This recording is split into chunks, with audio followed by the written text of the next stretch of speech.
All right, let's talk about something that sounds, well, kind of boring. Board onboarding. When you hear that phrase, you probably picture a dusty old binder and a meeting that drags on forever, right? Well, we're here to completely flip that script. Today, we're going to look at board onboarding not as some tedious chore, but as one of the most powerful tools a nonprofit has to protect its mission. And this quote from the amazing Joan Gary just hits the nail on the head. Every single person who steps up with their time, their talent, their money is absolutely priceless. They are the engine of the organization. Their passion is literally the fuel that makes the mission go. So you get this amazing, fired-up person to join your board, and then their first experience is just awful. What happens next? All that incredible energy and excitement can just vanish, turning a potential champion for your cause into someone who's disengaged, or even worse, someone who just walks away. To really bring this home, let me tell you a quick story. Let's call her Sophia. Sophia was a huge supporter of this one organization. She donated, she volunteered, she loved their work. So when they asked her to join the board, she was over the moon. She was so ready to roll up her sleeves and make an even bigger impact. But that excitement fizzled out pretty fast. She walks into her first board meeting and crickets.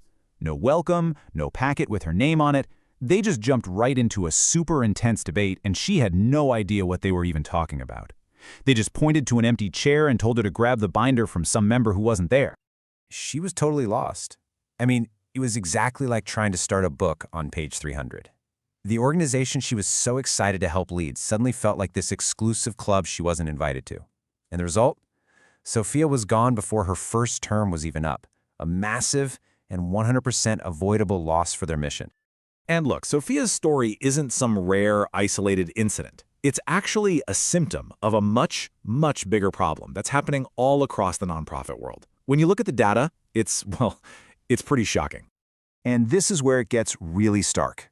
A survey from Board Effect found that for public for-profit companies, a whopping 84% of board members said their onboarding was effective. 84%.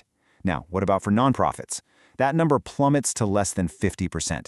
That's not just a gap, that's a canyon. And it usually boils down to resources and, honestly, mindset. For-profits see onboarding as a critical investment, while a lot of nonprofits just see it as another task on a never-ending to-do list. But that thinking is so costly. So why is this such a big deal? Because being on a board isn't just about showing up and sharing your opinion. It comes with some serious legal responsibilities. We're talking about fiduciary duties. And if you don't prepare your board to handle them, you're not just risking losing a member like Sophia, you are risking the entire organization. First up is the duty of care. Think of this as the pay attention duty. It's really just common sense. You have to do your homework before meetings, show up ready to contribute, and you have to ask questions when something doesn't seem right. Nobody expects you to be an expert on everything, but you are expected to be diligent. And when this duty is ignored, the results can be absolutely devastating. Just look at the Feeding Our Future scandal. Millions and millions of dollars meant for hungry kids just vanished into thin air. The board president, a bartender, literally admitted he was tricked into the job and had absolutely nothing to do with overseeing the organization. That is a catastrophic failure of the duty of care. Next, you've got the duty of loyalty. The idea here is simple. The mission comes first, always. Your decisions have to be completely free from any personal conflicts of interest. Your own financial gain, your family's business, none of that can play a role. It is all about what's best for the organization. Period. For a textbook example of what not to do, look at the Milton S. Hershey School case. The board approved buying a golf course that was losing money at a wildly inflated price. Why would they do that? Well, surprise, surprise, the deal helped bail out some local investors, including a member of the very same board. That's a massive, glaring conflict of interest. And finally, there's the duty of obedience. This is the stay in your lane duty. The board has to make sure the organization actually does what it says it's going to do. It has to follow its own mission, its own bylaws, and, of course, the law. A food bank can't just decide one day that it's going to become an art museum. That would be a failure of this duty.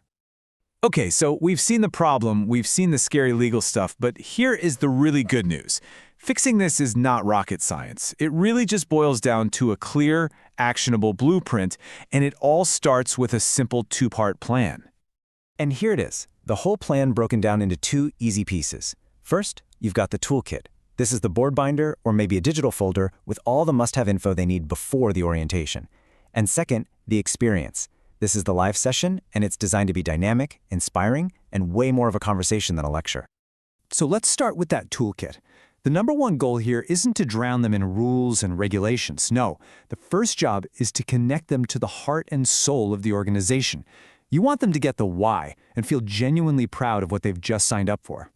So what does that look like? You start with the story, a simple one-pager on the organization's history, the mission and values. That's their North Star. An org chart so they know who's who.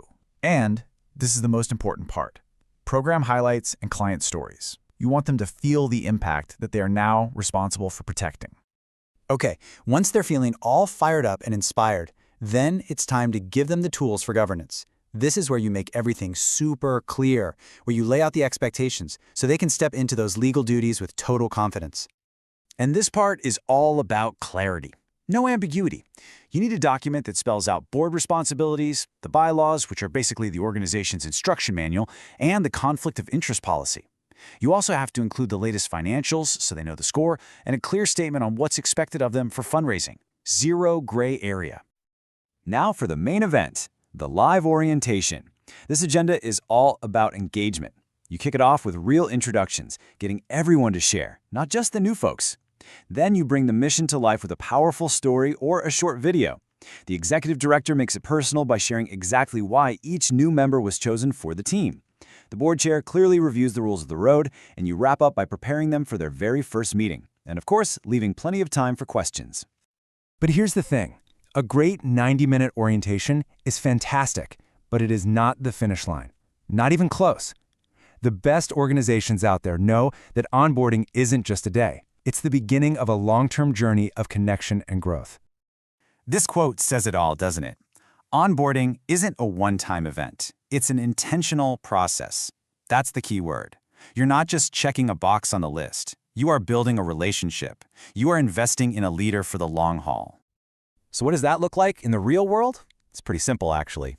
Give them a board buddy, a veteran member who can be their guide for that first year. Offer some ongoing financial training so they can read those spreadsheets without breaking a sweat. Get them on a committee right away so they feel useful and involved, and most important, check in with them. Ask them how it's going, and always tie what they're doing back to the passion that brought them to you in the first place.